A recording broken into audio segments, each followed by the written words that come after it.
चलना बंद हो गया लगता है आजकल।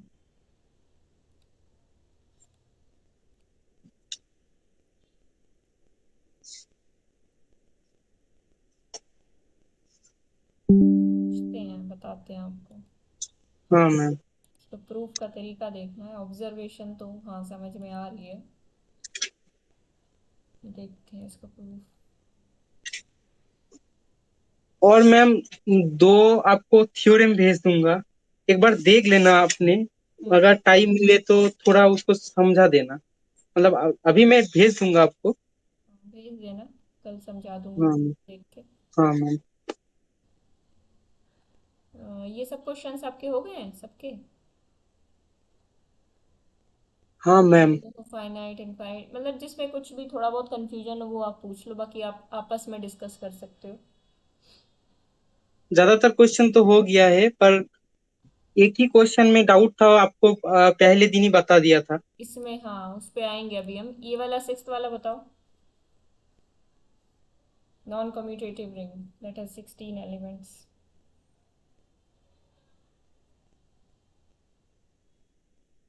ये भी नहीं हुआ मैम। काफी आसान है, मैट्रिसेस में सोचो। अच्छा। 16 का मतलब मैट्रिसेस में हमें काउंट करना आता है ना। यस कितनी मैम। रोज कितने की मैट्रिक्स सोचोगे, उसमें क्या एंट्री सोचोगे। और 16 होनी चाहिए। एंट्रीज किस फील्ड से लोगे, मतलब एम एन जेड पी। जे तो एम। J2 से होगा। अच्छा, मतलब पी आप कह रहे हो 2 होगा। हाँ मैम। 2 into 2 into 2 into 2। हाँ, J2 से ही तो होना चाहिए। तो ये एन क्या होगा, अब हमें ये सोचना है। अगर 2 इंटू 2 कितनी बार 2 इंटू 2 इंटू करेंगे कि 16 आ जाए। उसमें आप मतलब 2 होगा उसमें भी, M2 भी आएगा। मतलब आप कह रहे हो कि M2Z2 आएगा इस टाइप हाँ का। मैम। अब ऐसे कैसे, देखो 2 क्रॉस 2 की अगर मैट्रिसेस लेंगे तो हर एक एंट्री में हम दो दो पॉसिबिलिटीज यहाँ पे रख सकते हैं। ठीक है, 4 एंट्रीज होंगी इसमें, हर एक एंट्री में दो दो पॉसिबिलिटीज होंगी। तो यहाँ पे भी दो, यहाँ पे भी दो, यहाँ पे भी दो। ये सारी एंट्रीज की दो दो पॉसिबिलिटीज क्यों हैं, क्योंकि एंट्रीज आ रही हैं Z2 से। तो फिर ये सारी आपस में मल्टीप्लाई हो जाएंगी, इंडिपेंडेंट चॉइसेस हैं 2 इंटू 2 इंटू 2 इंटू 2। तो आ गया आंसर 16। तो मतलब इसका एग्जाम्पल अगर पूछा जाए तो आप दे सकते हो M2Z2।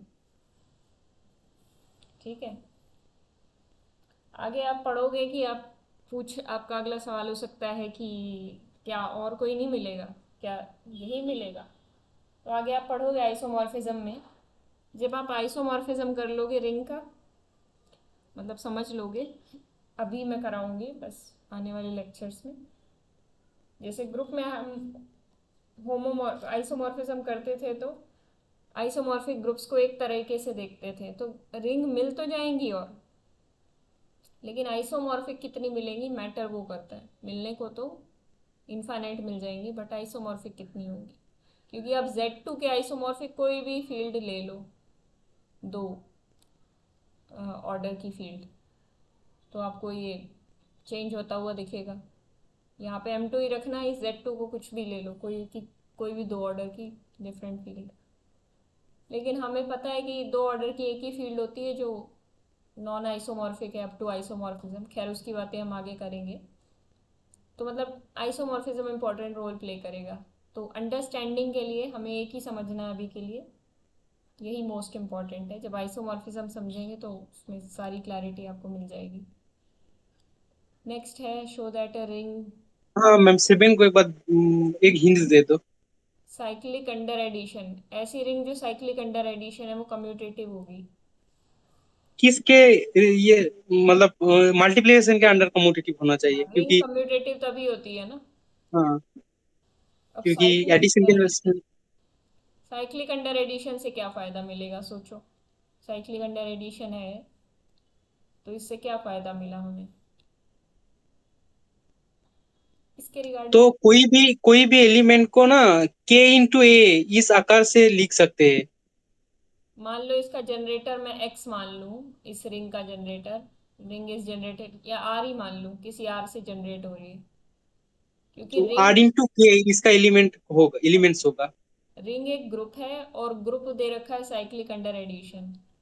तो this ring is generated by, ring या group is generated by some R. तो आर से जनरेट हो रहे होंगे तो कोई भी एलिमेंट ए कैसे लिखा जाएगा, लेट्स से के वन ए टाइप का, के वन आर टाइप का लिखा जाएगा। कोई एलिमेंट बी किस टाइप से लिखा जाएगा, के टू आर टाइप से। वेयर के वन और के टू क्या है, इंटीजर्स हैं। ठीक है। हम्म। ठीक है। तो अब ए बी और बी ए करना है आपको, के वन आर। हाँ, हो जाएगा, और के टू अब आर का मल्टीप्लिकेशन। यस, अब आपको प्रॉपर्टी यूज करनी है बस रिंग की, और कुछ हाँ नहीं। मैम। ए बी को बी ए के इक्वल शो करना है। और आपने एक क्वेश्चन मतलब जो ग्रुप में दिया था ना, हम्म। व्हाट्सएप पे भी, और जो पहले दिन का ही था, हम्म। उसमें एक क्वेश्चन था कि 1/2 मतलब Z7 के अंदर कौन कौन एलिमेंट होगा। जेड सेवन के अंदर, अच्छा, ये 1/2 Z7 में है या नहीं? है, ऐसा ही था, एक क्वेश्चन था, वो क्वेश्चन है आपके पास? मतलब आंसर एक बार चेक करना चाहता हूँ मैं। क्वेश्चन भी तो आपको सारा। दिए थे, एक मिनट, क्वेश्चन भी दिए थे लास्ट क्लास में, आपने तो याद ही नहीं दिलाया। ये दो क्वेश्चन दिए थे शायद, एक तो इसमें से हो ही गया था उसी वक्त। हाँ ma'am. Polynomial ring is never a field, ये बता दिया था आपको। ये ट्रू फॉल्स भी, ये भी हो गया था क्या? हाँ, मैंने कहा था ये फॉल्स है, इसका किसी ने भेजा भी था शायद, एक तो आपने भेजा था। Yes ma'am. ठीक है। क्या भेजा क्या था, हाँ ठीक है, याद आया। तो बताओ, इसका किसी को काउंटर मिला है क्या, ट्राई किया?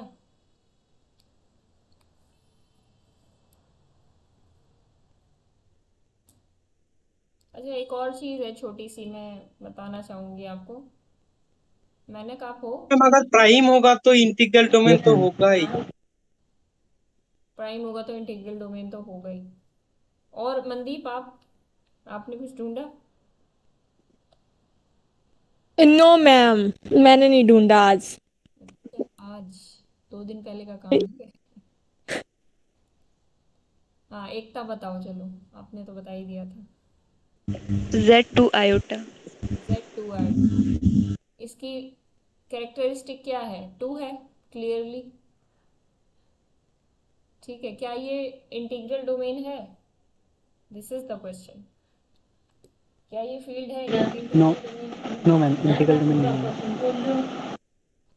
हाँ, तो एग्जाम्पल काफ़ी सिंपल था, हमें इसका काउंटर मिल गया ना, कि इसकी कैरेक्टरिस्टिक तो प्राइम है, but this is not an integral domain, this is not a field. मैंने फील्ड करके भी आपसे पूछ लिया था, देखो यहाँ पे पूछा हुआ है।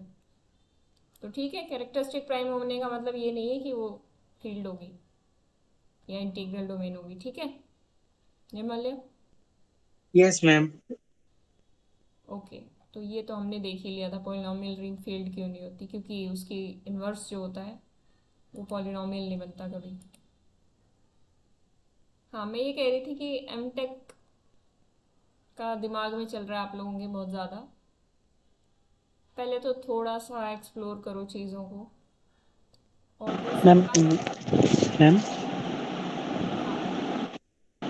मैम एक्चुअली एक मेरा एक सीनियर सर है जिसने मेरे को बोल रहा था कि आईआईटी हैदराबाद में एक अच्छा स्ट्रीम है, मतलब एआई है, आर्टिफिशियल इंटेलिजेंस, जिसमें पीएचडी किया जा सकता है। तो उन्होंने मेरे को वो एक बार सर्च करके देखने के लिए बोल रहा था।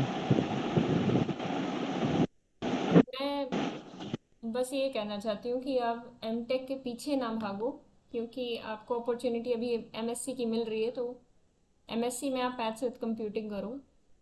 ये नहीं उन्होंने कि भी ऐसे ही बोल रहा था। एम टेक, हाँ, एम टेक करने से ये नहीं है कि सब कुछ अच्छा अच्छा ही हो जाएगा, एम टेक में भी मेहनत करनी पड़ेगी। और दूसरी चीज़ ये है कि 4 साल का लंबा गैप बनाने की बजाय आपको एमएससी करके जॉब कर लेनी चाहिए, 2 साल में आपका इंक्रीमेंट के वैसे ही चांसेस ज़्यादा बढ़ जाते हैं। ठीक है, तो एमटेक कोई ज़रूरी नहीं लगता मुझे, इन द सेंस अगर आपको जॉब करनी है तो एमएससी के बाद भी कर सकते हो। जितनी नॉलेज मुझे है मैं उस हिसाब से बता रही हूँ, बाकी आप आईआईटी में जाओगे तो अपने आप ही वहाँ पता चल जाएगा, एनवायरनमेंट देख के सीनियर से बात करके वो लोग अच्छे से बता देंगे। बाकी आप अभी एमएससी पे फोकस करो, एमटेक के सपने मत देखो। एमएससी के लिए आईआईटी मिल रही है, बहुत है। ठीक है, अभी आगे की मत सोचो। एमएससी में एक बार एडमिशन ले लो, उसके बाद सोचना। और एमएससी में वही तो बात है मैम। एडमिशन लूँ कहाँ, यही कंफ्यूजन है। लूँ कहाँ, पहले तो रुक जाओ, अभी इनका। जहाँ मतलब तुम्हारा कल दिल एक करे। मैम टर्निंग यहाँ में विद एक कंप्यूटिंग हो। हम्म। मैम एमएससी विद कंप्यूटिंग हो, जहाँ वही लेना चाहिए ना, उसी में फायदा है। हाँ वो अच्छा तो तो पहले देखो ना, गुवाहाटी। अगर आप पढ़ोगे, अपना सीपीआई मेंटेन रखोगे आईआईटी के अंदर या कहीं भी, आपके एकेडमिक्स बहुत मैटर करते हैं। अगर आप एमटेक या एमएससी मैथ्स विद कंप्यूटिंग कर रहे हो और आपको प्लेसमेंट में बैठना है। दूसरी बात, आप उस तरीके का, ऐसा नहीं होता कि आप आईआईटी में हो या किसी अच्छे इंस्टीट्यूट में हो तो कोई आपको हाथ पकड़ के ले जाएगा कि चलो मेरी कंपनी में। नहीं, आपको रिटर्न टेस्ट देना पड़ेगा, इंटरव्यू देना पड़ेगा, काफ़ी सारे फेजेस से होकर गुजरना पड़ेगा। और फिर जो भी डिजर्विंग कैंडिडेट्स हैं उनको अपॉर्चुनिटीज़ मिलेंगी। आईआईटी में भी एक मैम दो होते हैं जिनका प्लेसमेंट रह जाता है, अगर किसी कंपनी को नहीं पसंद आया कोई कैंडिडेट, वो नहीं लेके जाते, फिर आपको नेक्स्ट टाइम 6 महीने बाद फिर से ट्राई करना होता है, वो ठीक है। लेकिन मैम एक बात और सुन रहा था कि जो भी कंपनी आते हैं वो मतलब कोई एक पर्टिकुलर स्ट्रीम से वो प्लेसमेंट नहीं लेते, सभी स्टूडेंट प्लेसमेंट के लिए अप्लाई कर सकते हैं, यही सुन रहा था। हाँ, सभी स्टूडेंट प्लेसमेंट के लिए अप्लाई कर सकते हैं। एमएससी वालों के चांसेस थोड़े कम होते हैं।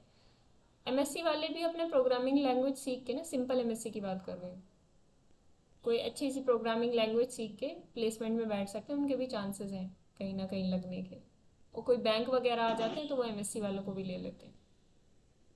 मैम एक्चुअली सर ने बोल रहा था कि आईआईटी हैदराबाद में अगर एडमिशन लिया तो वो मतलब डिपार्टमेंट का जो सर है उस मतलब उसका नज़रों में अगर हम आए तो पीएचडी एडमिशन हो सकता है नेट के बिना ही। वो तो होता ही है, हाँ। वो लेकिन तो कुछ हर जगह ही होता है, रिकमेंडेशन के थ्रू।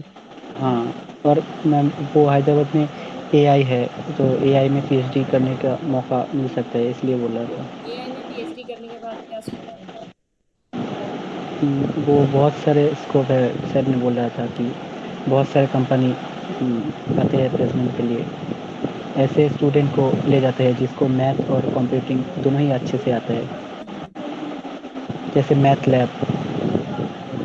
ठीक है, वो अपना सोच के चलना, पीएचडी लंबा प्रोसेस है, देख लेना। लेकिन हाँ, ऐसे सब्जेक्ट्स होते हैं जिनमें पीएचडी करने के बाद आपकी बहुत अच्छी जॉब्स लग जाती हैं, वो होता है। तो मैं ये कह रही हाँ, थी, आर्टिफिशियल इंटेलिजेंस तो अब बहुत ट्रेंडिंग हो रहा है अभी के लिए। आर्टिफिशियल इंटेलिजेंस है, डाटा साइंस है। तो नहीं मान लो, हाँ हाँ, डाटा साइंस के लिए भी बोल रहा था। मैम हम्म। आर्टिफिशियल इंटेलिजेंस में कैसे जा सकते हैं? कोई भी जा सकता है, मैथ्स आता है ना आपको? Maths yes ma'am. बहुत स्ट्रॉन्ग सब्जेक्ट है, मैथ्स के दम पे आप कंप्यूटर साइंस के लगभग हर एक फील्ड में जा सकते हो कंप्यूटर साइंस की। कई बार कुछ प्री रिक्विजिट्स चाहिए होते हैं जानने के लिए, बट ज़्यादातर आप जा सकते हो। और मतलब आप कहीं भी लो ना, ऐसे प्लेसमेंट का सोच के कहीं भी जा रहे हो तो प्लेसमेंट का ही सोचना। फिर आप सिर्फ ये नहीं है कि मैं तो आईआईटी में हूँ या कहीं हूँ, मेरी प्लेसमेंट तो हो ही जाएगी, मैंने तो इस कोर्स में एडमिशन ले लिया, ये माइंडसेट मत रखना। ठीक है, दूसरी बात, अगर जॉब करते हो तो जॉब में भी स्ट्रगल है। जैसे अभी निर्माल्या ने एक बात शेयर की कि 7 to सुबह मॉर्निंग से 9 तक रात को जॉब होता है, तो स्ट्रगल तो हर जगह है। तो उस स्ट्रगल के लिए आपको थोड़ा सा मेंटली प्रिपेयर रहना चाहिए। और दूसरी बात, अगर उतना नहीं भी होगा, मतलब, तो 8 घंटा तो मान के ही चलो। हम्म, 8 घंटा तो होता ही है, उसके वो बाद तो होता ही है। आने जाने में भी 2 घंटा लगा लो मैम। बाकी ठीक है, पता नहीं वो किस पोस्ट पे, मैम कौन सी कंपनी पे, दैट डिपेंड्स ऑल्सो। लेकिन अपनी पढ़ाई को नज़रअंदाज नहीं कर पाओगे आप बिल्कुल भी। मैथ्स विद कंप्यूटिंग या प्लेसमेंट की सोच रहे हो तो ये बात ध्यान में रखना। ठीक है, बढ़े आगे। कुछ कहना चाहते हो? और मेहनत, अगर तुम पीएचडी करना चाहते हो तो आस्तिक सर के साथ एक बार वो कर लेना, कांटेक्ट कर कल लेना। कल उसके साथ ही ये बातचीत हो रहा था। अच्छा अच्छा। आस्तिक सर तो वो आईआईटी, सॉरी, बीएचयू में क्या करते हैं ना, उसका क्वेश्चन सेंटर वगैरह कुछ है शायद, बहुत हाँ, उसका क्वेश्चन है। गाइड। कौन है ये sir?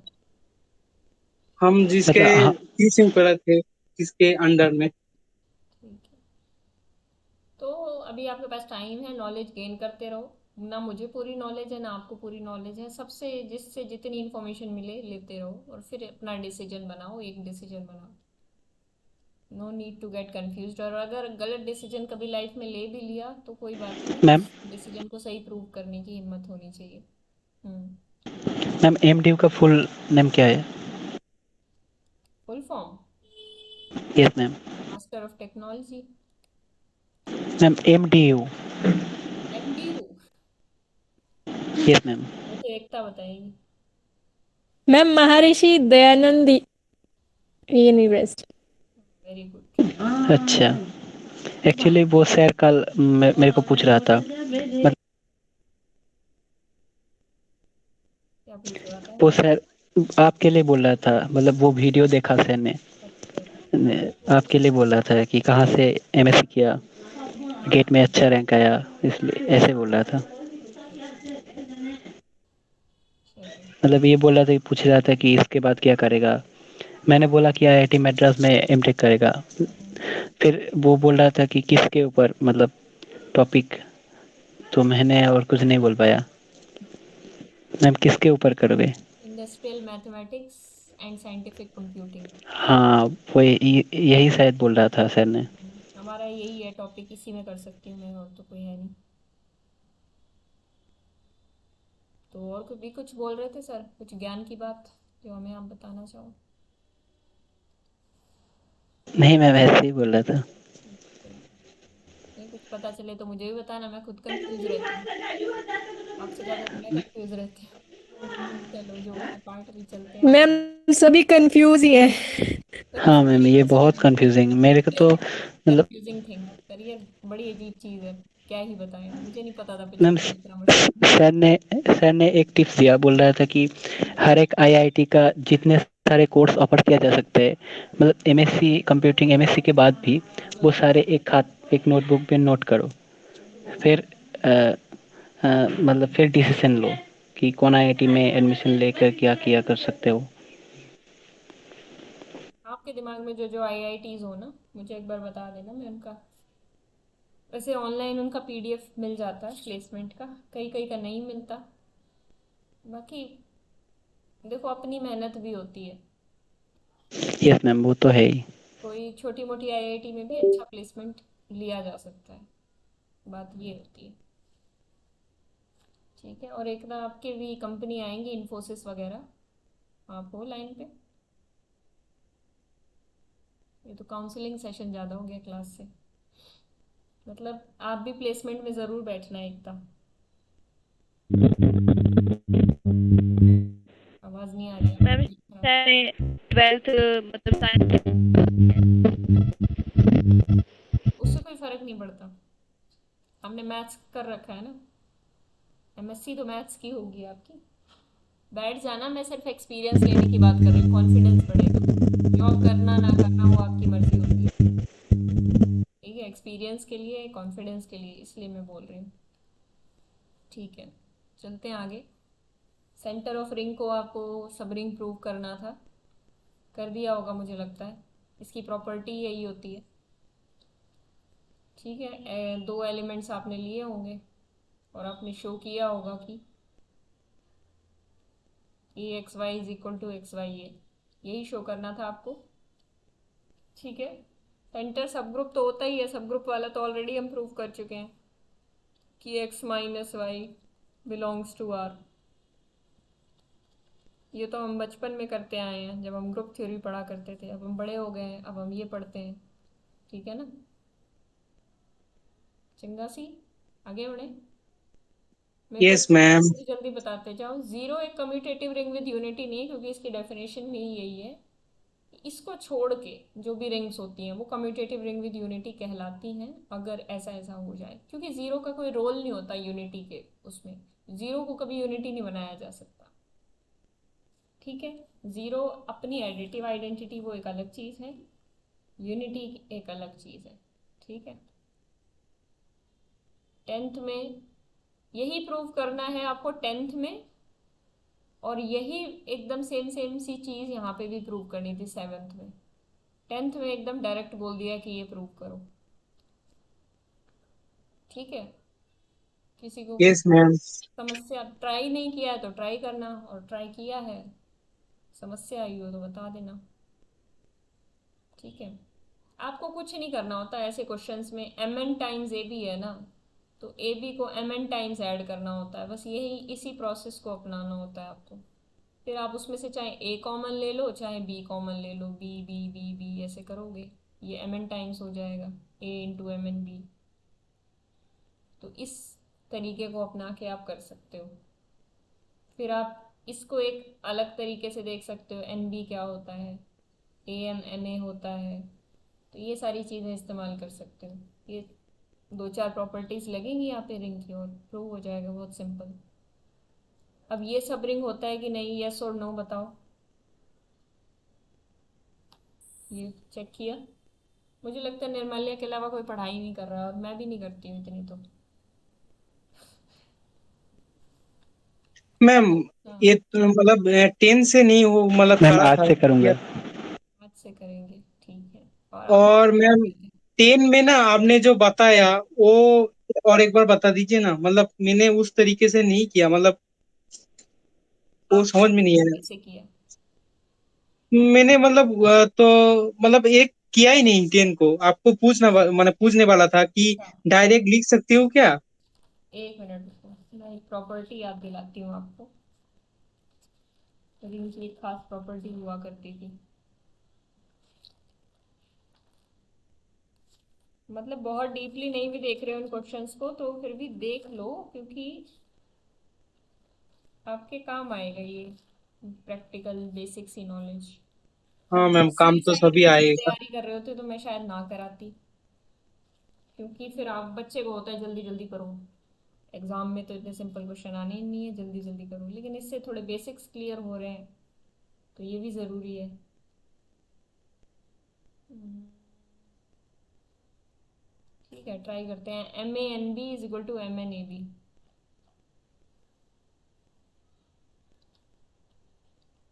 M a n B is equal to m n a b. अगर हम इसी को लेके चलें तो ए बी को हमें कितने टाइम्स ऐड करना होगा? M n times. M n times. अगर आपका आपने 3 केसेस हो सकते हैं, आपको या तो ये उम्मीद है कि आपका आईआईटी जैम हो जाएगा क्लियर, मतलब कहीं ना कहीं आईआईटी मिल जाएगी। दूसरा, आपने एग्ज़ाम ही नहीं दिया। और तीसरा, आपने एग्ज़ाम दिया है और आपका क्लियर नहीं है, पक्की बात है। तो तीसरे केस वाले बच्चे तो पढ़ रहे हैं, लेकिन जो 2 केस वाले बच्चे हैं वो कम पढ़ते हुए दिख रहे हैं मुझे। तो ऐसा नहीं है कि जैम क्लियर हो गया तो बस आराम से ऐश करेंगे, अब तो कोई टेंशन ही नहीं है लाइफ में। टेंशन तो आखिरी दम तक रहेगी, मरते दम तक। तो ऐसा तो है नहीं कि हम जीवन भर रेस्ट कर सकते हैं। जॉब करोगे तो भी टेंशन से अलग अलग तरह की। तो इससे अच्छा काम करते रहो, ताकि टेंशन कम रहे जीवन में आगे। तो पढ़ना मत छोड़ो, फाइनली यही कहना चाहती हूँ मैं। ये हो गया।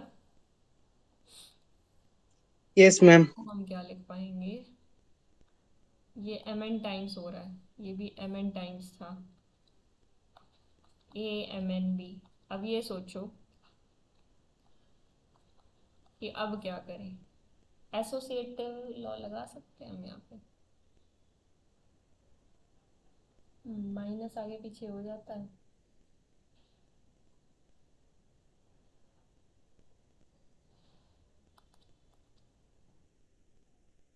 ये हो जाता था शायद, एम एन ए बी ये मतलब कम्यूट कर जाता है। M n M times a is equal to a plus dot dot dot a. ठीक है, ए कॉमन ले लेते हैं, 1 + 1 + 1, ठीक है। Yes, dot dot dot sorry dot dot dot 1, ये कितना हो गया, m हो गया, तो ये a इंटू एम। देखो कोई भी इंटीजर जब रिंग के एलिमेंट से मल्टीप्लाई होता है, ध्यान से देखो साइड में जो मैंने किया है, ये क्या है, इंटीजर है। ये क्या है, रिंग का एलिमेंट है।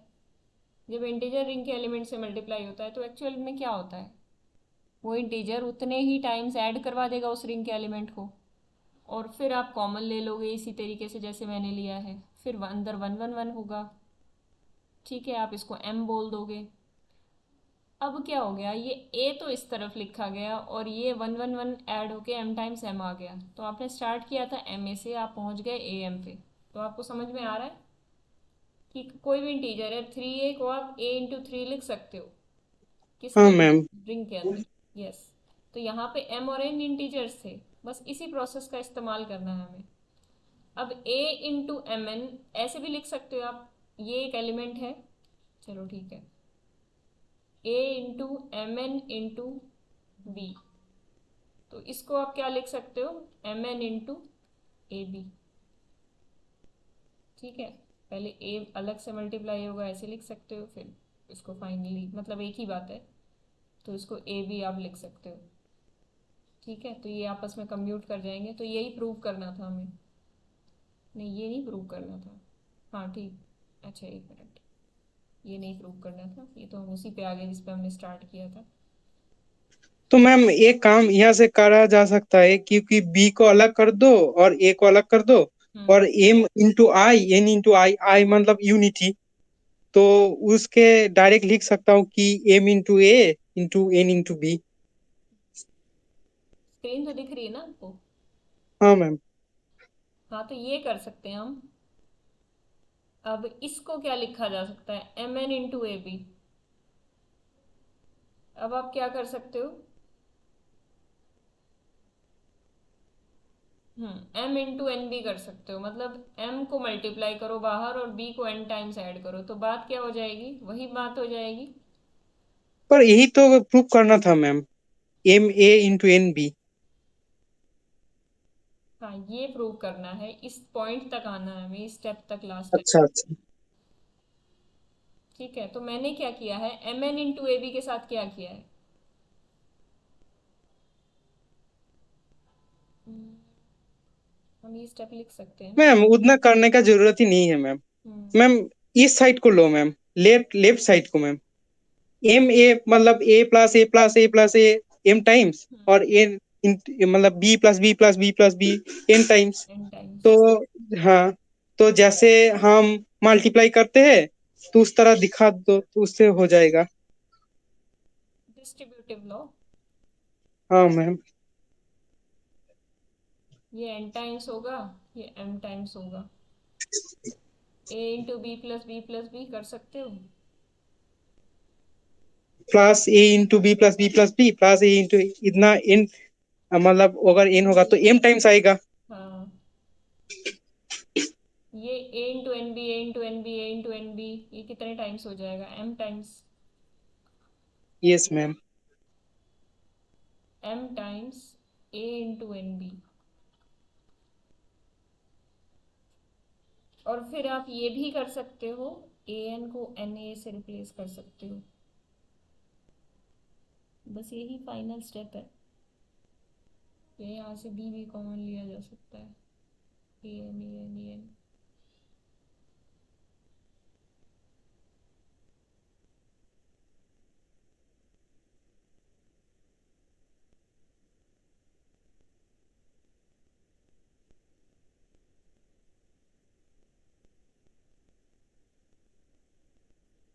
की कुछ प्रॉपर्टी यहाँ पे दे रखी है क्या, कम्यूटेटिव तो नहीं दे रखा ना। हम्म,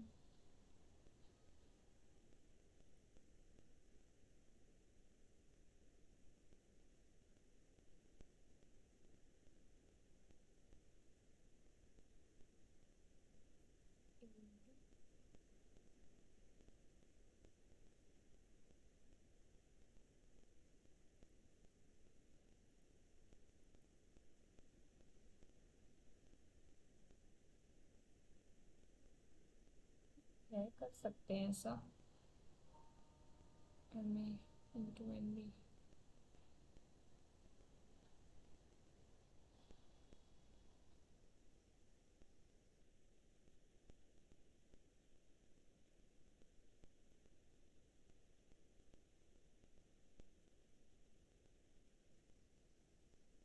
कैसे भी कर सकते हो, देखो इसमें आप A N A N A N A N कितने टाइम्स कर सकते हो, मतलब ये A N A N A N A N m times कर सकता एन हूँ। टाइम्स है और बाहर भी मल्टीप्लाइड है, ठीक है। और ये A N A N A N M times है, तो ये एम ए एन बी हो गया, एम ए एन बी। तो ए एन क्या हो जाता है, ए एन एन ए है, आप जानते हो किसी भी इंटीजर के साथ आप इस तरीके से लिख सकते हो, अभी हमने देखा था साइड में। तो m n A n n a हो गया, एम एन ए बी। तो इस तरीके से आप इनको अलग कर सकते हो। तो वही है, सिंपल से स्टेप्स हैं, थोड़ा सा कंफ्यूजिंग हो जाते हैं कई बार। कुछ नहीं किया हमने, अलग अलग करके लिख लिया और फिर उसके बाद यहाँ से बी कॉमन निकाल लिया। फिर ए जितने टाइम्स ऐड हो रहा था, एम टाइम्स ऐड हो रहा था, तो उसको ऐसे लिख लिया एम टाइम्स ए एन, और बी को बाहर ही रहने दिया। फिर हमने ये देखा कि ए एन और एन ए बराबर होते हैं, उस बात को फॉलो करके हमने फाइनली इसको प्रूव कर दिया। तो सिमिलरली बिल्कुल सेम है, इसका सेकेंड पार्ट वो भी ऐसे ही हो जाएगा, m into a b m a b a n b. इसमें भी यही चीज़ प्रूव करनी, ये ज़्यादा सिंपल है, ठीक है। इसमें सिंपल सिर्फ एक एम है, तो आप a b a b a b a b first वाला लेके चलोगे, ए बी को एम टाइम्स ऐड करोगे, उसमें से बी कॉमन लोगे, तो इस तरीके की चीज़ें ट्राई करोगे। इसमें एक गड़बड़ कर रखी है मैंने, एम ए बी और एम ए बी दोनों ऐसे ही लिख रखे हैं, इसमें कुछ डिफरेंस होना चाहिए यहाँ पे, या तो ऐसे हो गए ए एम बी। चलो कोई बात नहीं, ये गलती से लिखा हुआ है दूसरा वाला, ठीक है। आपको इसको इसके इक्वल प्रूव करना है, तो अब आप इजीली कर लोगे, ओके काफ़ी मैम। इजी। हाँ मैम, कर लेंगे। ठीक है, आगे आप देखो 11th बिल्कुल सिंपल है, ए एक्स इज इक्वल टू 0 है, पूछा हुआ है सब रिंग होगा कि नहीं, किया है आपने निर्मल? नहीं मैम, 10 से बाकी है मैम, 10 से। ये सब रिंग होगा, अब ये प्रूव करना है कि कैसे होगा, ठीक है। मुझे लग रहा है ये होगा, जहाँ तक याद आ रहा है, तो आपको प्रूव करना है कैसे होगा। 12th में पूछा हुआ है कि हाँ इनको ग्रुप अंडर मल्टीप्लिकेशन प्रूव करो, जनरली लेके चल लेना कि you are under group under multiplication होता है। उसके बाद ये बिल्कुल सिंपल है, इसमें आप सिंपल से अप्रोचेस लगा के देख सकते हो, कोई भी दो एलिमेंट्स इसके ऐड करोगे, Q root two root three. देखो डेफिनेशन इसकी ये होती है, कोई भी दो एलिमेंट्स ऐड करोगे तो वो इसी टाइप के बन जाएंगे। जैसे दूसरा एलिमेंट हम A one plus B one root two plus C one root three and so on ऐसे ले रहे होंगे, इनको आप ऐड करोगे, मल्टीप्लाई करोगे, तो आपको समझ में आएगा कि ये रिंग सब रिंग मतलब रिंग बनेगी कि नहीं बनेगी, ठीक है। आप सब रिंग वाले तरीके से इसको प्रूव कर सकते हो, बताओ कैसे? सब रिंग वाले तरीके से क्यों कहा मैंने?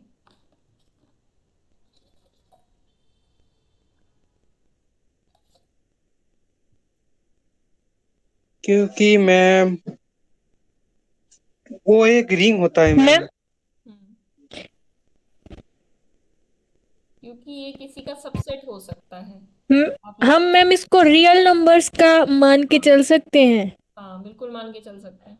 तो रियल नंबर वो एक रिंग बनता है, तो फिर हम इसको सब रिंग प्रूव कर सकते हैं उसके अकॉर्डिंग।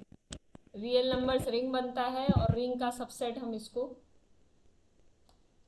साफ साफ दिख रहा है कि ये रियल नंबर्स का सबसेट है। कुछ रैशनल्स और कुछ इरेशनल्स आ रहे हैं ना, रैशनल्स तो मतलब सारे आएंगे और कुछ इरेशनल्स आ रहे हैं इसके अंदर, तो रियल्स का सबसेट है। और सबसेट है तो सब रिंग वाले तरीके से इसको सब रिंग प्रूव कर दें हम चालाकी करके, A minus B belongs to this और ए इंटू बी और belong, a into b belongs to बस this। इतना शो करते हैं तो काम बन जाएगा। ठीक है, बहुत ज़्यादा टाइम वेस्ट मत करना ऐसे क्वेश्चंस में, बस एक अंडरस्टैंडिंग ले लेना कि हाँ ये 2 स्टेप फॉलो हो रहे हैं कि नहीं हो रहे। ठीक है निर्माल्या, यस मैम। आपकी जो पढ़ाई है, जो भी आगे एमएससी के लिए प्रिपेयर कर रहे हैं उनकी पढ़ाई तो फोकस्ड होनी चाहिए, और वैसे भी अगर आप नेट की भी तैयारी कर रहे हो तब भी फोकस्ड होके पढ़ो। ठीक है, बहुत ज़्यादा भी टाइम मत लगाओ, लेकिन क्वेश्चंस ट्राई ज़रूर करो। ट्रू और फॉल्स पूछा हुआ है, आर क्रॉस जीरो आईडी होती है कि नहीं होती। इफ़ एंड ओनली इफ, ये तभी आईडी होगी, ये कह रहे हैं जब ये आईडी इंटेग्रल डोमेन होगी। अच्छा, आर मतलब आर पे डिपेंड करता है, ये कह रहे हैं इसका आईडी होना ना होना। ये आप सोच के बताना मुझे, आगे के क्वेश्चंस ट्राई करना। ठीक है, ये इंटरसेक्शन क्या बनेगा, ये यूनियन क्या बनेगा मैम वो लास्ट वाले क्वेश्चन में एलिमेंट्स कैसे होंगे इसमें? इसके अंदर। A, 0 टाइप, जहाँ पे A belong to R। A, 0 type होंगे, ये हमेशा जीरो है ना, क्रॉस प्रोडक्ट हमेशा सिंगलटन जीरो वाले सेट से हो रही है, तो ये A, 0 where A belongs to ring. अच्छा, एग्जाम में कभी भी किसी भी टाइप का क्वेश्चन आए, इस रिंग को ज़रूर याद करना, मतलब कुछ भी क्वेश्चन आ गया लेकिन इस रिंग को कभी भूलना मत, इसको याद ज़रूर करना कि हाँ ये ट्रू होगा मैम, ऐसी रिंग हुआ करती थी। कैसे ट्रू होगा? क्योंकि मैम 2 एलिमेंट ले लो, non zero element A, 0 B, 0, और उन दोनों का प्रोडक्ट अगर 0 होगा तो हम्म। पॉइंट वाइज प्रोडक्ट होगा, मतलब A, B, 0, चलो तो ठीक। A, B को तो 0 होना ही पड़ेगा। ठीक है ठीक है, आप सारा बता दोगे तो फिर कोई ट्राई नहीं करेगा ना। फिर यूनिटी क्या होगी रमेश, यूनिटी तो नहीं होगी। यूनिटी क्या होगी, अच्छा सवाल है ये। चलो मंजिला मैम बताओ क्या होगी यूनिटी। हम्म। मैम इस क्वेश्चन में हम ये भी सोच के कर सकते हैं कि ये आर स्क्वेयर का सबसेट है, और उस तरीके से। आर स्क्वायर का सबसेट है, हाँ बिल्कुल है। तो सब ग्रुप तो पूछा नहीं, यहाँ पे हाँ, सब ग्रुप तो पूछा पूछा नहीं। क्या हुआ है ये सोचना है ना, सब रिंग थोड़ी पूछा है। Yes ma'am. सबसेट तो है, बिल्कुल आपने बात सही पकड़ी है, तो सबसेट ही आर स्क्वायर का। कौन सा सबसेट है, जरा विजुअलाइज करना, क्या है ये, व्हाट इज दिस, ग्राफिकली क्या है ये? X axis. ग्राफिकली ये एक्स एक्सिस है, ये है ये। बताओ कैसे दिन आ गए, इस एक्स एक्सिस को आप रिंग प्रूव कर रहे हो, पहले का जमाना ही अच्छा था। ठीक है, ओके बढ़े आगे फिर। Yes ma'am. मैम रिंग पढ़ने में मजा तो आ रहा है मैम। हाँ, रिंग में ज़्यादा मज़ा आता है मुझे लगता है, वैसे ग्रुप में भी आता है बट रिंग की अपनी बात है अलग। अ, मैम मजा तो एलजेब्रा में ही आता है मैम, एनालिसिस थोड़ा हार्ड है। मेहनत को बुरा लग जाएगा, ऐसे मत बोलो। ऐसे मत बोलो। Find which of the following rings are, हाँ ये तो आपको फाइंड करना है, बहुत ही आसान है, आंसर भी दे रखे हैं, बताओ इससे ज़्यादा कोई क्या ही भला करे किसी का। और उसके बाद है ये, ये देख लेते हैं। ठीक है, इसका भी आंसर दे रखा है, बताओ। ठीक है, ये सब आप ट्राई करना बिना सॉल्यूशन देखे, हाथ रख लेना सॉल्यूशन। और अगर आपके घर में लैपटॉप है तो बहुत अच्छी बात है, लैपटॉप से ही नोट्स पढ़ा करो। समझ गए मेरी बात? फ़ोन से पढ़ने पड़ते हैं तो कोई बात नहीं, फ़ोन से पढ़ लिया करो, लेकिन लैपटॉप है तो बहुत अच्छी बात है। ठीक है, और ये सारी सॉल्यूशंस के साथ दे रखे गए हैं। ये अपने आप आपको शो करना था, ये वैसे होमवर्क भी दिया गया था क्लास में। चलो ये सब काम हो चुका है, मैं थोड़ा सा आगे बढ़ती हूँ। बुलियन रिंग हो चुका है, इस टेबल को मैं बताऊंगी नेक्स्ट क्लासेस में, लेकिन ये ध्यान देने वाली बात है, एक चीज़ जो हम बीच में मिस कर रहे हैं यहाँ पे। ये किसी ने देखे हैं क्वेश्चंस?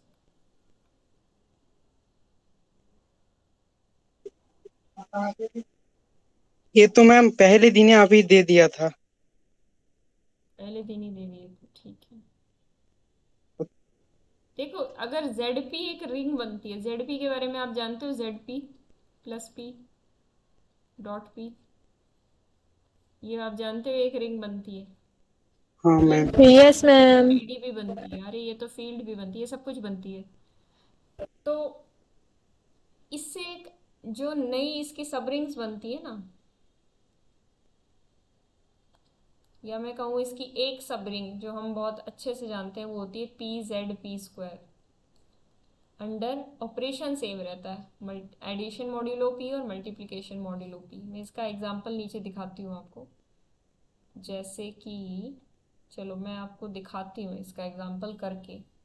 जैसे कि Z7 है,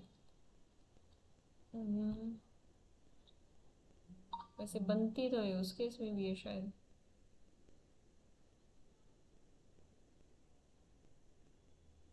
ठीक है, चलो इसी का देखते हैं। 0 1 2 अप टू सो ऑन 6 तक ये एंट्रीज हैं। तो एक रिंग होगी 7Z49, ये कौन सी बनेगी? अब देखो क्या करना है हमें।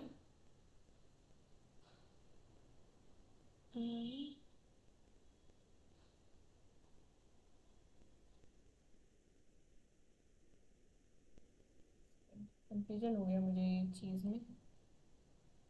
एक वो भी तो रिंग होती थी P5Z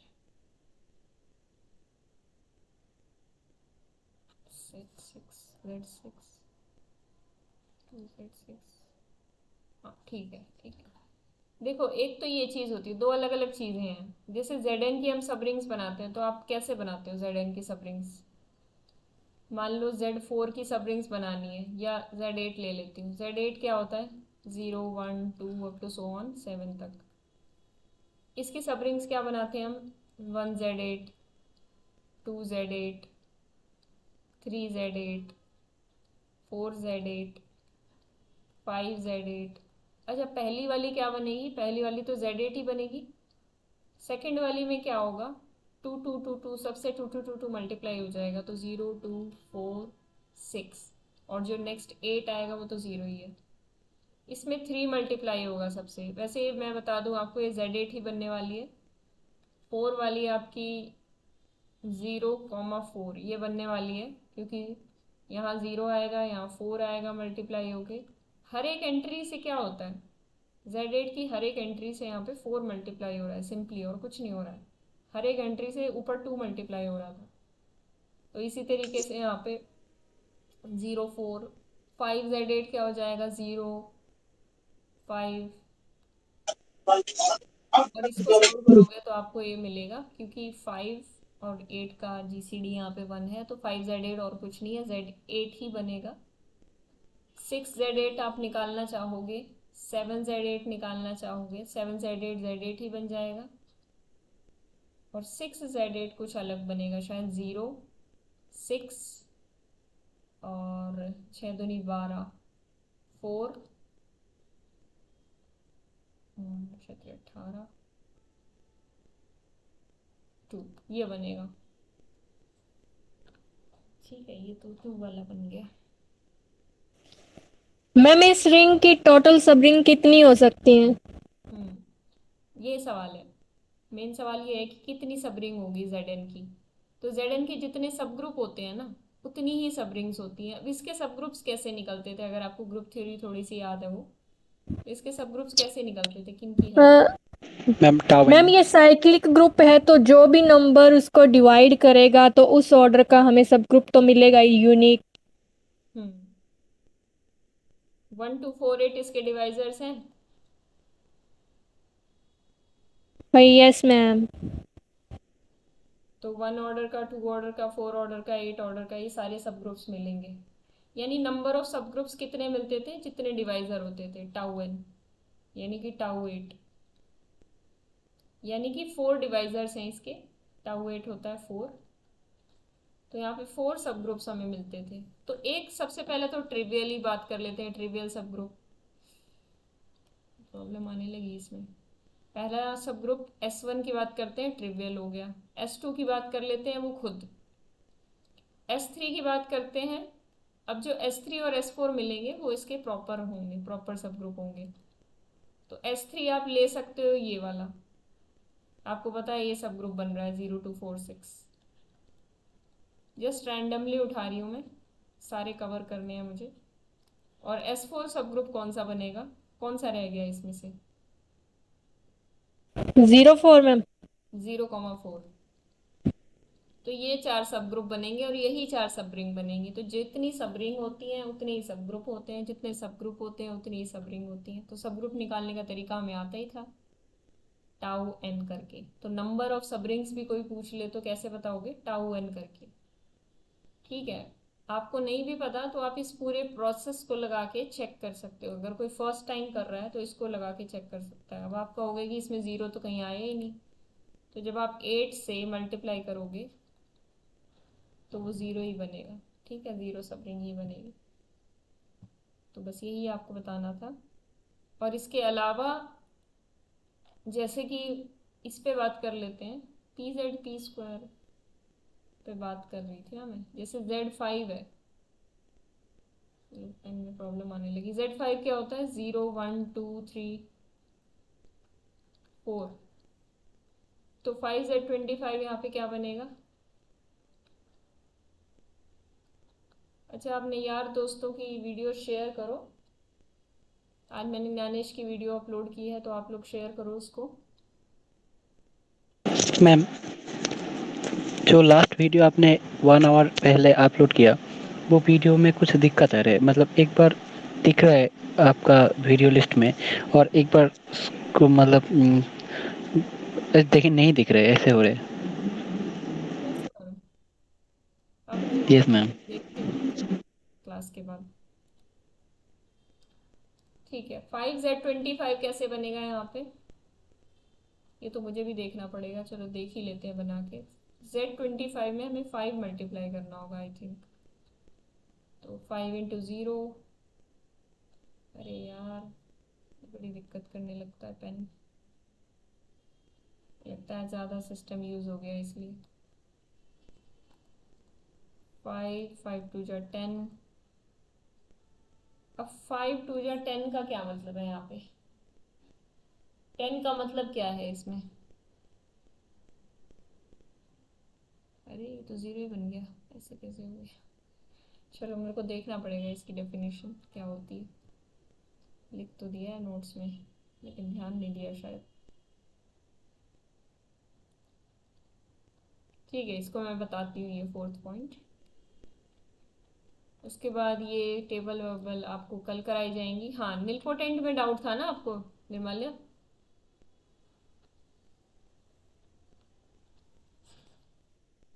देखो ध्यान से देखो, फर्स्ट सेकंड थर्ड फोर्थ हो गया हाँ सब। मैम।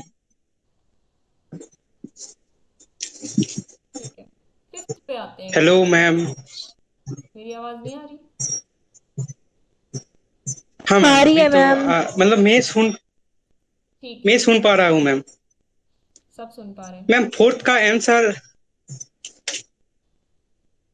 फोर्थ का आंसर 1/2 Z7 में फोर किस फोर तरह वन से होगा?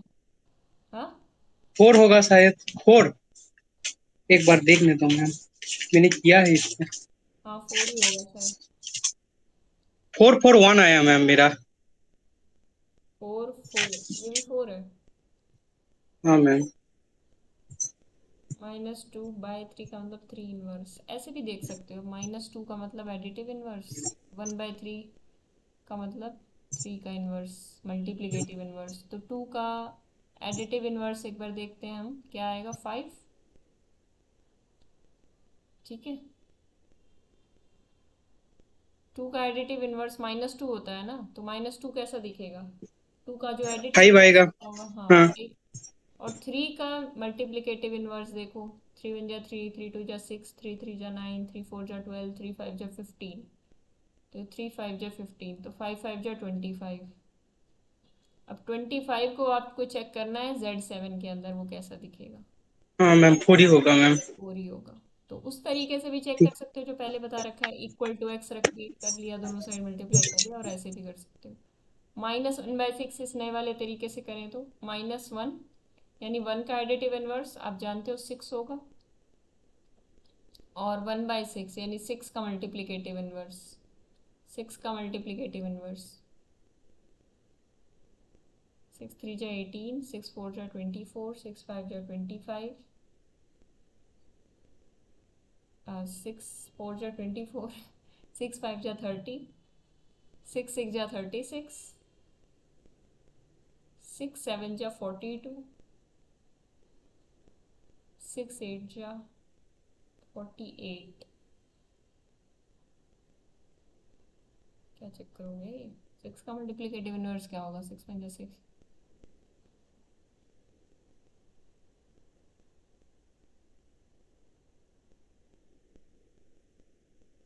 हाँ 6 होगा, 6 ही होगा इसका। ठीक है, 6 6 जा 36, 36 यानी 1 4 4 1 1 आया आपका। हाँ मैम। ठीक है, फिर करेक्ट है। तो ये दोनों मेथड से आप लोग कर सकते हो, किसी को ना समझ में आया तो पूछ भी सकते हो। निलपोटेंट एलिमेंट का मैं आपको हिंट दे देती हूँ कैसे करना है। करना तो आपको ही है। कोई भी एलिमेंट निलपोटेंट तब कहलाएगा जब उसके लिए कोई इंटीजर मिले और उस एलिमेंट की पावर में वो इंटीजर रख कर ज़ीरो आ जाए। ए की power n is equal to zero, A की power m is equal to zero. ठीक है, तो आप a को निलपोटेंट कह रहे हो, लेट से a निलपोटेंट है, तो मान लो a के लिए कोई n मिला होगा। ठीक है, आप b को निलपोटेंट कह रहे हो तो b के लिए कोई ना कोई लेट से k मिला होगा। ठीक है, अब आपको a प्लस बी को निलपोटेंट कहना है, सब ग्रुप प्रूव करना है ना, सब रिंग प्रूव करना है। चलो सब रिंग में, सब ग्रुप में प्रॉब्लम आ रही थी हमें, सब रिंग में मल्टीप्लिकेटिव वाला तो आप कर ही लोगे। तो आप इसको सॉल्व करना है निर्माल्य। ये क्या आएगा? बाइनोमियल आपको सबको आती है। अब इसको चेक करना क्या है, ये यस मैम। जीरो आएगा तो निलपोटेंट है। ए माइनस भी कर लेना, सॉरी सब ग्रुप चेक कर रहे हो। ठीक है, कुछ और इसमें आप पूछना हो तो पूछ सकते हो, फिर हम क्लास एंड करेंगे। कुछ नहीं मैम, और तो हो ही गया। फाइंड द कैरेक्टरिस्टिक वो तो बोल ही दिया, जेक फोर खाली इसका डिस्कशन हो गया था।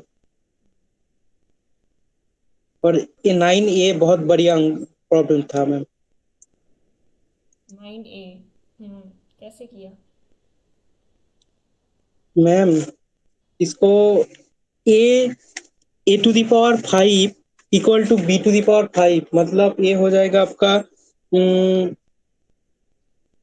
मतलब वो हो जाएगा ए इंटू ऐसे 5 हो जाएगा, और उसको बी इंटू ऐसे हो जाएगा। और ए क्यूब को मतलब ए टू द पावर 5 को मैं कैसे लिख सकते हूँ? A cube plus A square into A square. हाँ, A cube into A square. और B cube into B square. हम्म तो बी क्यूब को ए क्यूब कर दो, क्योंकि A cube equal to B cube है। हम्म और तो फिर इंटीग्रल डोमेन है, तो यूनिट होगा, मतलब वो मतलब कैंसिलेशन लॉ होल्ड करेगा। एग्जैक्टली।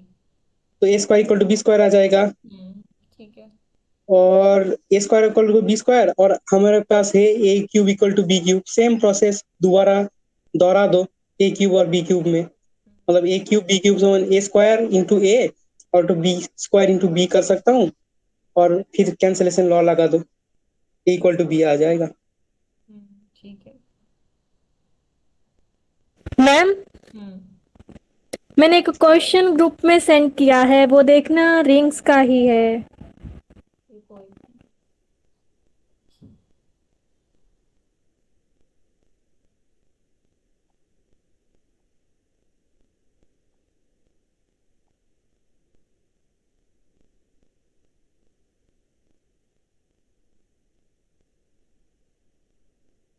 क्या इसमें बताना है? अच्छा, इसमें से और कौन सी स्टेटमेंट्स करेक्ट है?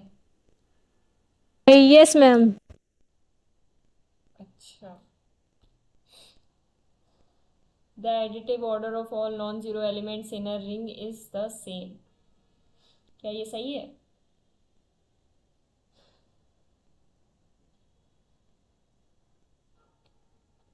कोई रिंग का एग्जांपल लेते हैं।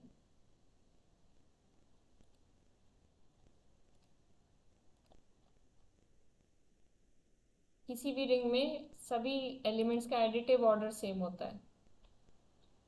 कोई रिंग का एग्जांपल बताओ, जैसे Zn की कोई रिंग ले लेते हैं।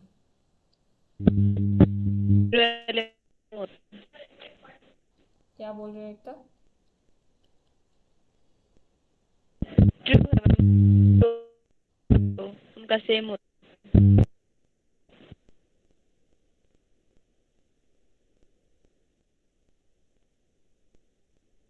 देखिए ऑर्डर की बात की है इसमें, 0 1 2 3 4।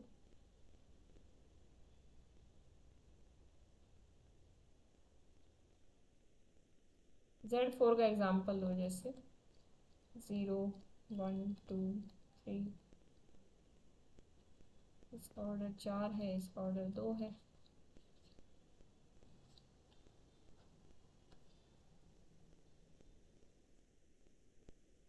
करेक्ट तो नहीं है ये बात? सेकंड और थर्ड ऑप्शन भी देखो मैम। वो आईडी और फील्ड में बात की हुई है। आईडी में फाइनाइट में तो ये बात सही रहेगी।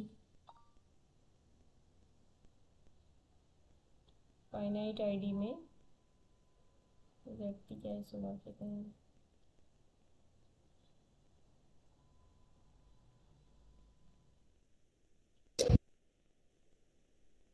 अगर हम Z5 को लें तो वो रिंग भी बनता है और इंटीग्रल डोमेन भी बनेगा और फील्ड भी बनेगा। तो उस केस में ऑर्डर क्या होगा? फाइनाइट आईडी है ना वो। Yes ma'am.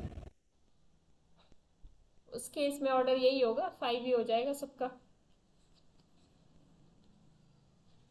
Z5 में 0 1 2 3 4, इन सभी एलिमेंट्स का ऑर्डर 5 है, इसका 1 होता है।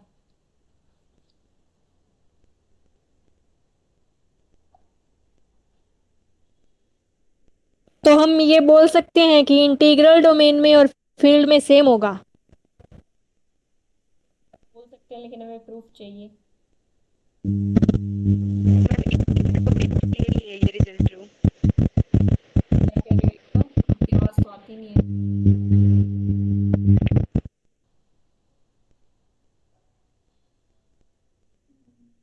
मैम ये रिजल्ट इंटीग्रल डोमेन के लिए ट्रू होगा। इंटीग्रल डोमेन के लिए होगा तो फील्ड के लिए भी करना आसान हो जाएगा।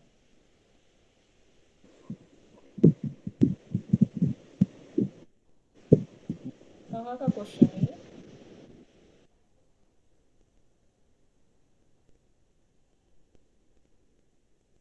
मैम ये DU में लास्ट ईयर आया था। अच्छा, लेट्स से कुछ हमें मानना पड़ेगा फिर इसमें। एक तो पेन नहीं चल रहा।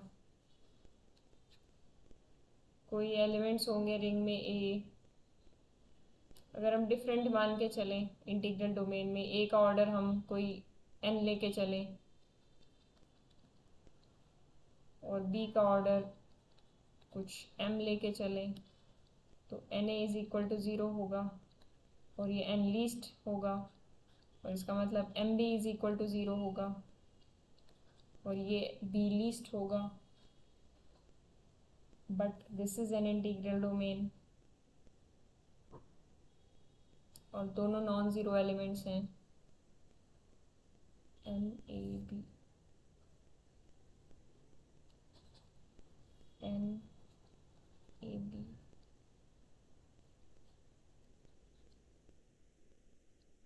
ज़ीरो हो जाएगा, एन ए ज़ीरो है, 0 इंटू समथिंग 0।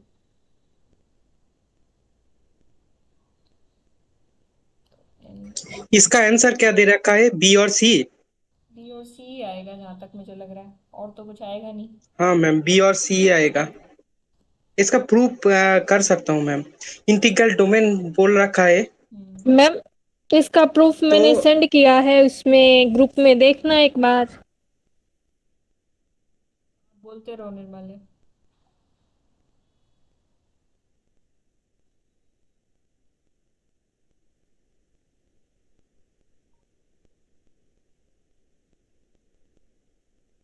तो इंटीग्रल डोमेन है, तो इसका मतलब क्या होगा कि मान लो कि ए कोई भी एलिमेंट है उस रिंग के अंदर, तो के इंटू ए वो हर एक एलिमेंट को रिप्रेजेंट करेगा। क्यों?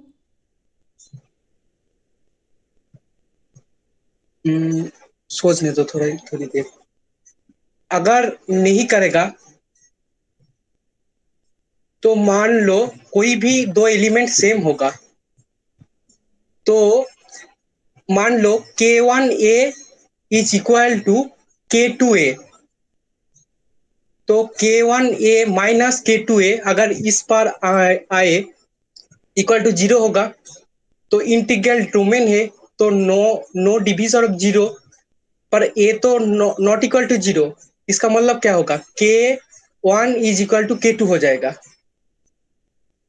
क्या, फिर से बोलो एक बार। मान लो कि दो कोई भी दो एलिमेंट k1a इंटू k2a एक होगा, तो k1a is equal to k2a लिखिए। हम्म तो इस पर आइए k1a minus k2a is equal to 0। ये आप क्यों कर रहे हो, ये क्यों मान रहे हो, ये क्यों लेट कर रहे क्योंकि हर एक एलिमेंट को मैं अलग अलग में प्रूव करना चाहता हूँ, मतलब 1 इंटू ए एक हो, मतलब जो होगा 2 इंटू ए, 3 इंटू ए, एक हर एक अलग अलग मतलब वो को रिप्रेजेंट करेगा।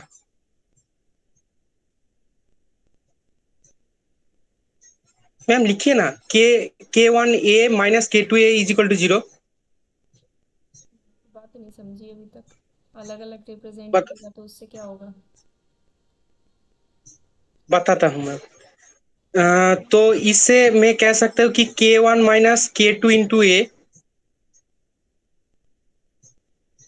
Equal to 0। A integral domain है, तो k1 is equal to k2 हो जाएगा, क्योंकि ए नॉट इक्वल टू 0 है। हम्म तो इसका मतलब क्या है, ए, 2a, 3a ये हर एक अलग अलग एलिमेंट है। हम्म और यहाँ पे पूछ क्या रखा है एक बार देखने दीजिए, additive order of all non zero elements, इससे कह नहीं सकते ना, domain is the same. Different elements के रिस्पेक्ट में बात करनी है ना, आपने एक एलिमेंट के रिस्पेक्ट में बात की, ठीक है। यहाँ से आप यहाँ से एक चीज़ निकल के आ सकती है। बात तो वही यूज़ की हुई है इसमें, m b a m b is equal to 0।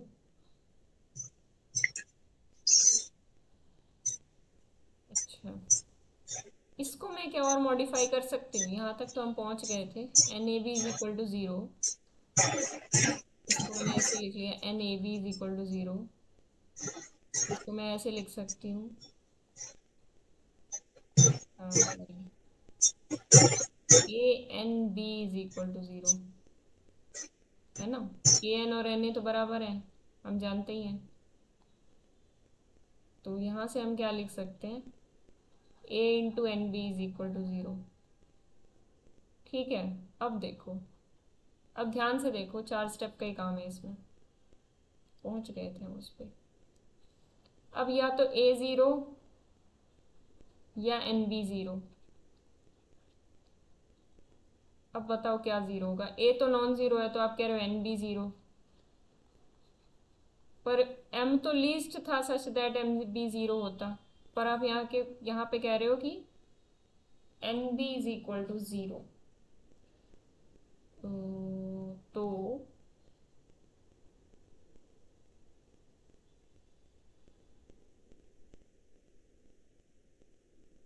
यानी कि n is greater than m, n is greater than m।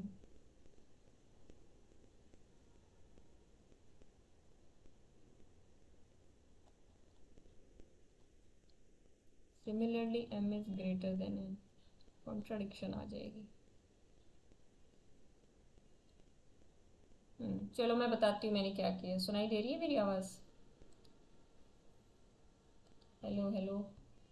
हाँ मैम, यस मैम। सुनाई दे रही ठीक है, मैंने ये माना कि ए और बी दो नॉन ज़ीरो एलिमेंट्स हैं और इनके ऑर्डर डिस्टिंक्ट हैं, तो हम उल्टा मान के चल रहे हैं, डिस्टिंक्ट। तो n और m डिस्टिंक्ट है ये मान के चले हैं। तो a का ऑर्डर n मान लिया तो na is equal to 0, b का ऑर्डर m मान लिया तो mb इज इक्वल टू 0। तो अगर na 0 ही है तो 0 को मैं किसी से भी मल्टीप्लाई कर दूं, किसी भी नॉन ज़ीरो एलिमेंट से, यानी किसी भी b से मल्टीप्लाई कर दूं, तो उनकी प्रोडक्ट तो 0 ही आएगी, यानी उनकी मल्टीप्लिकेशन 0 ही आएगी। 0 इंटू समथिंग इज 0, रिंग की प्रॉपर्टी। नाउ अब मैंने क्या किया, इसको आप डिस्ट्रीब्यूट कर सकते हो अपनी रिंग वाली प्रॉपर्टीज से। क्या कर सकते हो, a plus A plus A plus A into b, ठीक है, वहाँ से a कॉमन ले सकते हो। वो सारा प्रोसेस करके आप ये आपको यही मिलना है। पता है आपको, इतना तो बेसिक सा काम है, हम बहुत बार करते आए हैं, ठीक है ना, इसलिए मैंने डायरेक्ट यहाँ पे लिख दिया था NAB इज इक्वल टू 0। अब आप यहाँ से क्या कर सकते हो, AN और NA के बारे में आप क्या जानते हो, आप इसको ऐसे भी लिख सकते हो NAB is equal to 0। NA को आप लिख सकते हो ना AN, अभी हमने प्रूव किया था, कोई भी इंटीजर साथ में अगर उसके है किसी रिंग के एलिमेंट के, तो वो आपस में इंटरचेंज हो सकते हैं। AN को NA लिख सकते हैं, 3A को AN टू 3 लिख सकते हैं। तो वही प्रोसेस मैंने यहाँ पे किया। तो नेक्स्ट स्टेप में ये जो ब्लू से लिखा हुआ है, तो ये AN भी लिख दिया मैंने यहाँ पे, ANB इज इक्वल टू 0, ठीक है। एसोसिएटिव लॉ लगा के क्या बोला मैंने, A into NB is equal to 0। A अलग है, NB अलग है, इनकी प्रोडक्ट 0 आ रही है, तो या तो A 0 होगा या NB 0 होगा, लेकिन A तो नॉन ज़ीरो है, A तो नॉन ज़ीरो है, तो इसका मतलब NB 0 है। और अगर NB 0 है तो यहाँ से क्या समझ में आता है आपको कि M तो लीस्ट था ना, M तो लीस्ट था सच दैट MB 0 था। ऊपर हमने MB 0 बोला था, ऊपर MB 0 बोला था, 0 MB डाटा बचा आपके फ़ोन में, तो ऊपर MB 0 बोला था, यहाँ पे NB 0 बोल रहे हैं, तो इसका मतलब N should be greater than M, greater then और इक्वल टू M। इक्वल भी हो सकता है ना, मैं पहले ग्रेटर लिख के जा रही थी बार बार। इसका मतलब मैम m डिवाइस n हो जाएगा। इक्वल नहीं हो सकता वैसे, अगर आप डिस्टिंक्ट लेके चल रहे हो तो फिर डिस्टिंक्ट ये आपको हटाना पड़ेगा। अगर डिस्टिंक्ट नहीं बोल रहे तो फिर आप इक्वल लेके चल सकते हो, डजेंट मैटर, चलो कोई बात नहीं, डिस्टिंक्ट हटा भी दो कोई बात नहीं, वो दो अलग अलग तरीके से प्रूव हो जाएगा। डिस्टिंक्ट रखोगे तो कॉन्ट्रडिक्शन आएगी, डिस्टिंक्ट हटा दोगे जैसे मैंने अभी हटा दिया है तो कॉन्ट्रडिक्शन नहीं आएगी, सीधे सीधे प्रूव हो जाएगा। ये सिमिलर प्रोसेस आप बी के साथ इसी तरीके से कर सकते थे। कैसे, यहाँ मैंने NA into b is equal to 0 किया था, आप A into MB is equal to 0 कर सकते थे, यानी A इंटू 0 आपको पता है 0 होता है, पर 0 की वैल्यू यहाँ पे मैं एक नए तरीके से रख रही हूँ, A into MB is equal to 0। और फिर सेम प्रोसेस लगाकर आप फाइनल किस स्टेप पे पहुंचोगे कि MA इज इक्वल टू 0, पर N तो लीस्ट था सच दैट MA 0 था, N तो लीस्ट था, तो इसका मतलब ये बड़ा ही होगा, उससे बड़ा या बराबर होगा, तो M greater than equal to N हो जाएगा। फर्स्ट और सेकंड से आपको क्या मिलेगा,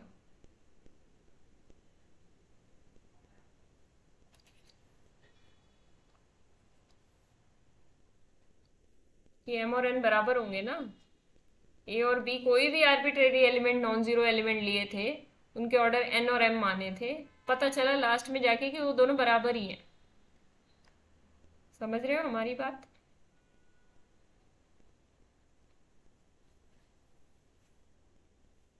ऐसा लगता है सो जाते हो आप लोग। हाँ मैम, जाग समझ रहे हैं गए। मैम। कहीं प्रॉब्लम आई है तो बताओ, सिंपल सा प्रूफ है। और इंटीग्रल डोमेन का यूज हुआ क्योंकि कैंसल, या तो ये 0 या ये 0, इंटीग्रल डोमेन का वहां पे यूज हो गया। निर्माल्या इसमें प्रॉब्लम ये थी कि ये सिर्फ A पे बात कर रहा था, B पे नहीं कर रहा था, ठीक है, ये जो आपने बताया हाँ ये मैम। सिर्फ A पे बात कर रहा था। तो ठीक है, आपका इंटीग्रल डोमेन तो हो गया, तो इंटीग्रल डोमेन हो गया तो फील्ड भी तो हो गया। क्या पूछा हुआ है, किस तरीके से फ्रेम किया है क्वेश्चन? हाँ, इंटीग्रल डोमेन में सेम होते तो फील्ड में तो हो ही जाएंगे, क्योंकि every field is an integral domain. कितनी प्यारी बात की है। ओके। तो मैम रिंग में हमें क्या प्रॉब्लम आई? रिंग में कोई प्रॉब्लम नहीं आई, रिंग में कैंसलेशन लॉ नहीं था। रिंग का भी मैंने एग्जांपल भी बताया था। ये सब काम इसलिए हो पाया क्योंकि जब मैं यहाँ a इंटू एन भी कर रही थी इज इक्वल टू जीरो, तो या तो a शुड बी जीरो या n भी शुड बी जीरो। ये किसकी प्रॉपर्टी यूज हुई? आईडी की हुई ना। और रिंग का मैंने आपको एग्जांपल दिया था Z4 रिंग। फर्स्ट ऑप्शन के लिए Z4 काउंटर लिया था, उसमें 1 का ऑर्डर 4 था, 2 का ऑर्डर 2 था और 3 का ऑर्डर 4 था। तो अलग अलग आ रहे हैं ऑर्डर, सेम तो नहीं आ रहे सबके। एडिटिव ऑर्डर की बात हो रही है यहाँ पे। 1 को 4 टाइम्स ऐड करोगे तभी 0 आएगा, 2 को 2 टाइम्स ऐड करोगे तभी तो 0 आएगा। बात आई समझ में? Z5 में सबके ऑर्डर 5 होते हैं, उसको छोड़ के, 0 को छोड़ के।